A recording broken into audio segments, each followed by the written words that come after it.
Hi,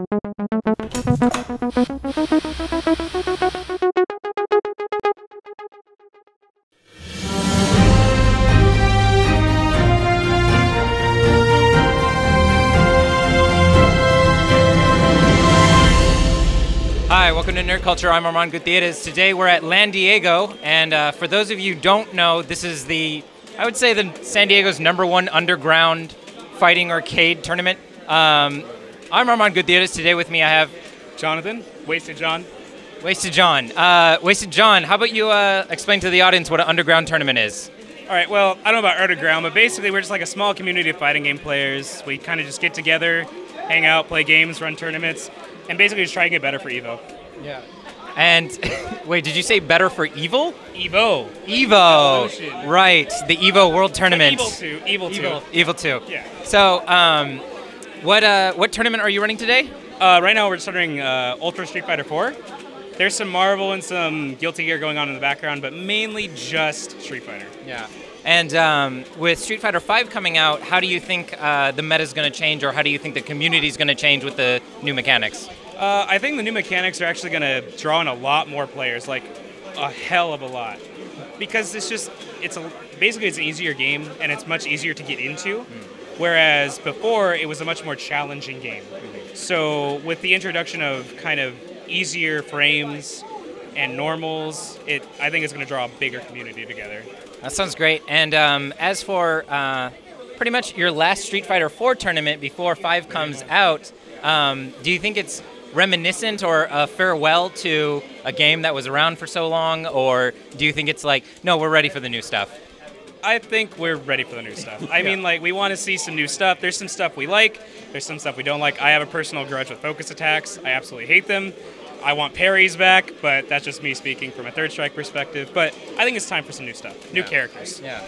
And then with the new crowd and whatnot, what would you want to see from the new players coming into LANDIEGO? Determination. Yeah. And some fire and heart. Yeah. As for Evo, it's now been announced that Street Fighter 5 is going to be part of Evo. Do you think the higher classed players like Daigo or 801 Strider, etc., do you think that because they have just as much experience or practice now as everyone else when the game comes out, do you think some new high-tier class players have a chance to rise to the top now? Absolutely. I definitely do. However, that doesn't take away from years of experience of just playing fighting games, knowing frame data, being a scientist, and just quick reactions. So yes, but there's still a challenge. Cool. Well, we're going to check out the rest of the tournament, get some other players in the chair. Dude, thanks so much for chatting. Thank you for having me. Yeah, we'll see you soon. Okay, and we're back with our first interview. We have Richard. Richard, how are you doing tonight? I'm great. How are you doing, Armand? I'm doing pretty good. I'm watching. I'm having a lot of fun. And actually, when I was watching your last match, I noticed that you play as M. Bison. Is he your main, by the way? Yes, he's definitely my main. He's just so badass, so fluid, so mobile. Great character. Yeah. How do you feel about M. Bison going from Street Fighter 4 to 5? Well, 4, he's very mobile, very fast. In 5, I mean, he still played pretty lame kind of footsies, but in 5, he's very slow, and he's even more of a tank. And although I don't feel that style is, like mine, I still like the character enough to really just change no matter how I play. If I would say, if you had to choose the most evil thing M. Bison has done, what do you think it would be? Out of all things, his Ultra 2 in Street Fighter 4 is pretty badass. He just rips a baby out of somebody. He rips it out of you. Shotgun blast. I love it. I love doing that Ultra. It sucks, but I love that Ultra. So moving away from themes, when you play or you try to become better, what are the things that you try to challenge yourself on so that way you can improve? Well, I look up to, I see other people in the scene. Like, if I'm lower on the scene, I'll definitely look at the good players in the scene. And I'll see them, and I'll be like, oh, what can I do to change my game to be more like them? It's always to be more like somebody. Like, even when I was playing Smash before, you want to, even if it's just colors, this guy plays Red Marth. I want to play Red Marth to be like him. Maybe I'll be as good as him. Maybe that will change how I play. Maybe it'll make me better. So when you see a star and you try to look at the stars, do you think you can reach the stars? I always feel like I have hope. You know, I have a lot of passion, I have a lot of drive, and I feel like I can achieve anything as long as I just keep at it, keep my heart at it, and try as hard as I can. For upcoming Street Fighter V, do you have any predictions on how do you think the meta is going to go? It's very footsie and very punish hard. And unless the game changes, that's how it's going to be. But I think footsies are definitely going to prevail. You know, there's no focus attack. So, like, you can't really just absorb heavy normal. So it's going to, like I said, more footsies, more lame, am I going to say? More, yeah. Cool. Well, Richard, we hope to continue watching you in the tournaments. And if you win, we're going to interview you again. Sounds good. Great. Sounds good. Okay, we'll be back. So we're back. That was a fantastic match, Manny. So pretty much what I want to know first is what was going through your mind throughout the whole thing? So Vega versus Zangief is, I think, sort of an even matchup, and it can kind of go either way. Vega does win in like the mid section because he's got those long range pokes and he can keep them out really well. Zangief can. The way that Zangief wins is when he gets the knockdown and then he gets scary, starts doing his grabs and all that stuff. So the most important thing for as Vega is to just kind of keep him out, poke him out, and try to minimize your risks on extending so much so you don't get knocked down, of course. You know, yeah, that's basically what you're going to do. So even though you did a phenomenal job at making sure all of that was happening at the exact same time, how would you improve minimizing those risks if you had like the perfect game? If I had the perfect game, that's hard. Because, I mean, obviously, you never want to get hit. You never want to get knocked down. But I guess I'm gonna turn the question around and say that you can't really get a perfect game, but you can try to adjust yourself so you don't lose the balance of what you're supposed to win. You can't really get a perfect game. You can't, like, you're gonna get knocked down. Like, as much as you want to, it's gonna happen. So I guess the important thing is to stay focused and don't worry about it. Like, don't worry about when you get knocked down. I think it kind of turns around your question about the perfect game. The perfect game is don't get knocked down, you know? So that's the best way you can really do. So then what would you do to keep your cool when you are knocked down? That's something that a lot of people struggle with, is like when someone gets knocked down, they get scared, they want to backdash, they want to jump away, they want to DP, they want to do that thing.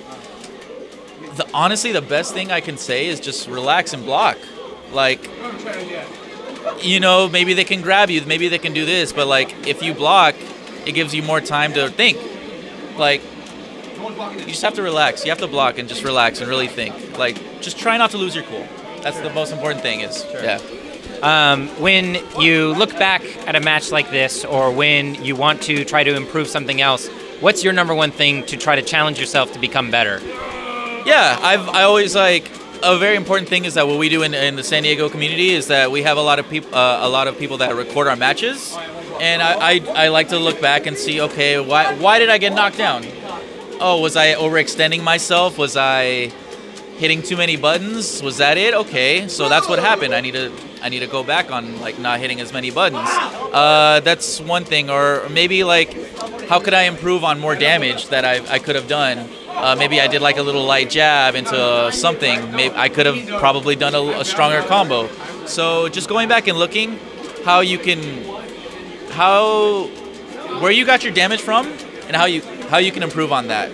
And yeah, that's really it. And if you get beat down by like a certain move, try to go into training mode and pick the character that was beating you with that move, and look at the spacing.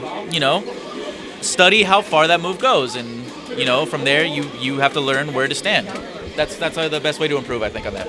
Sounds great, Manny. Yeah. Well, thanks. Continue winning and have fun in the tournament. Thank you so much. We'll talk to you later. Thank you, man. Okay, so the tournament is over. Richard has won, and Richard, you went with Seth this time instead of your classic M. Bison. Why is that? It was mostly because, you know, Manny, Tempest, we played each other many of times. We played the charge character matchup, and that's, as many people know, it's pretty lame, pretty boring. So I decided to go set. Like, it's a little riskier, but it would make things more fast-paced at times and more fun overall. If this was like a bigger tournament, maybe like really for big stakes, I'd probably go Bison to really just clutch it out. So going in, what were some things that you were expecting from Manny? But since you two have played together so much and whatnot, what were some things that you knew that you would expect him to take advantage on your side, if any? Well, the whole matchup is like, I get throw fireballs, but it doesn't really mean much against Vega. I can just block him. But the thing is, if he's not on point with anti-airing, or pretty much air-airing, because Vega is really, really bad anti-airs. Like, his stand roundhouse is bad. So he has to be on point with air-airing, and that's his main thing, like air grab, jump back for your jump back roundhouse. And he wasn't on point with them, because I would kind of jump randomly, but he definitely wasn't on point. And when I thought he would air me, I would throw out an early normal, where it would whiff when I hit the ground, but since I knew he was going to jump, I just throw it out early. So I took advantage of him not being able to answer me and just one knockdown, one get in, and shut him down. When pretty much preparing to get a perfect at the end, what are you thinking about? Just don't fuck it up.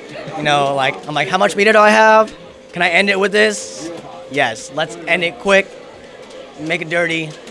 Need the stuff. I don't want any comebacks. Vega is pretty good with comebacks. Like, charge characters aren't really known for it, so.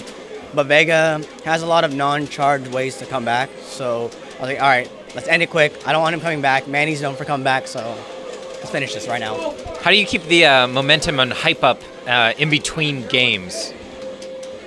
Well, I love playing this game, and no matter what, it's all about competition, all about having fun. And you know, the thing is, I don't have fun losing. So I'm like, hey, I'm going to win.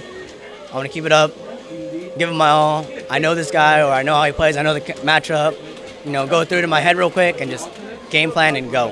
And if I need to do any revisions while in the match, I'll make those on the fly. Cool. Well, that's it for the tournament. This is LANDIEGO. I'm Armand Gutierrez. This is Nerd Culture. Congratulations, dude. Thank you. Thank you, guys. See ya.